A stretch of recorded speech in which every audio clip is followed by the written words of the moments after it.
Stories that time forgot.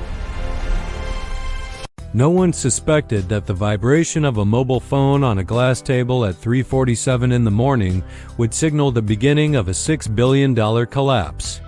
This is the phone call that cost UBS $6 billion. Imagine waking up in a dimly lit room in the financial heart of London. The air is thick, smelling of burnt coffee and the ozone of electronic equipment that never sleeps. You feel a frantic pulse in your temples as you stare at your phone screen. A Zurich number flashes with an almost violent persistence. It is September 16, 2011. You know perfectly well that if you answer, your career as a Delta One desk star will be over before dawn.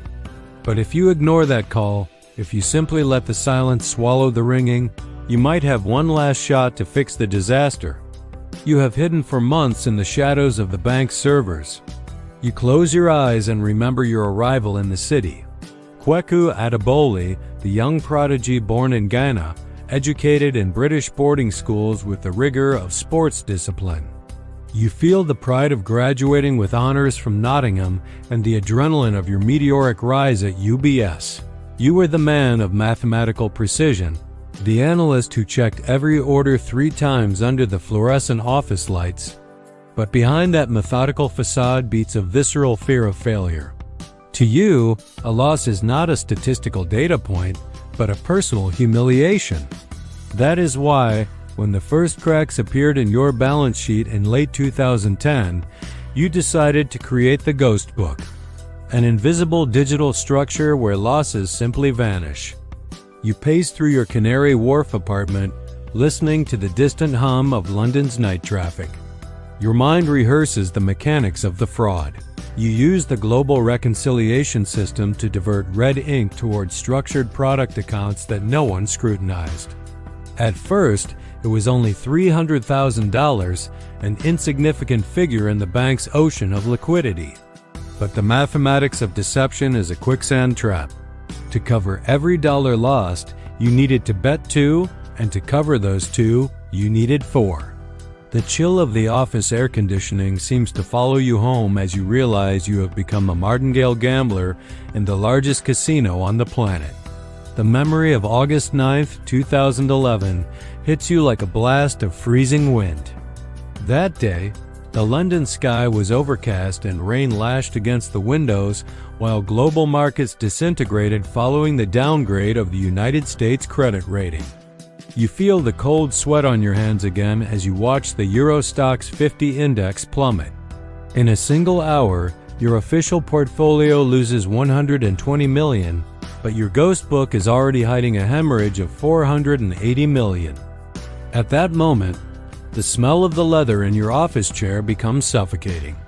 You have 2 paths: confess and face ruin, or bet the capital of an entire nation on a miraculous recovery. You decide to turn off the phone and plunge into the regulatory void. For the next 72 hours, you operate like a ghost. You feel the weight of responsibility as you execute maximum leverage orders 35 times higher than your authorized capital. The clatter of keyboards around you becomes a distant murmur as you design suicidal strategies with synthetic derivatives.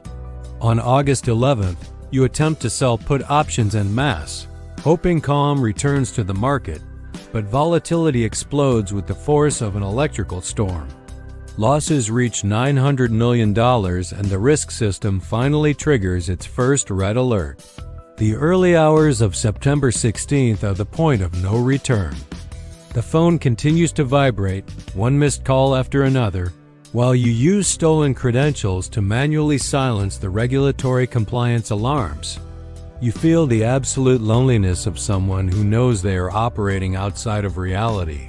Your final gamble is a massive long position on German DAX futures. You hope for a miracle on Monday the 18th, a surge that will wash away your financial sins and restore your peace. But as the markets open in Frankfurt, the screen turns a bloody red. The market drops nearly 3%, and the silence in the trading room becomes deafening. Imagine the moment when 4 forensic auditors walk into your personal space without a word. There are no shouts or sirens, Only the metallic sound of folders opening and the click of mice navigating through your hidden directories. They find the minimized window, the altar of your ruin, where $2,300,000,000 in direct losses are recorded. You stand motionless, staring at the secondary monitor, only managing to say that you needed one more week. You feel the cold of the handcuffs hours later, when the city police arrest you at your home while the financial world begins to tremble. The repercussions are an earthquake shaking the foundations of Switzerland. You see on the news how the CEO of UBS resigns and how 10,000 families lose their jobs because of your late-night decisions. The bank, a bastion of Helvetic prudence, loses an additional $3,700,000,000 in market value due to investor panic. You feel the weight of $50 billion fleeing the bank's coffers in just 6 months. You are no longer the prodigy from Ghana, but the man who personifies the arrogance of the city, the traitor who thought he could negotiate with probability. During the trial at the Old Bailey, you hear the prosecutor call you a compulsive gambler while the smell of old paper in the courtroom surrounds you. You are sentenced to 7 years in prison.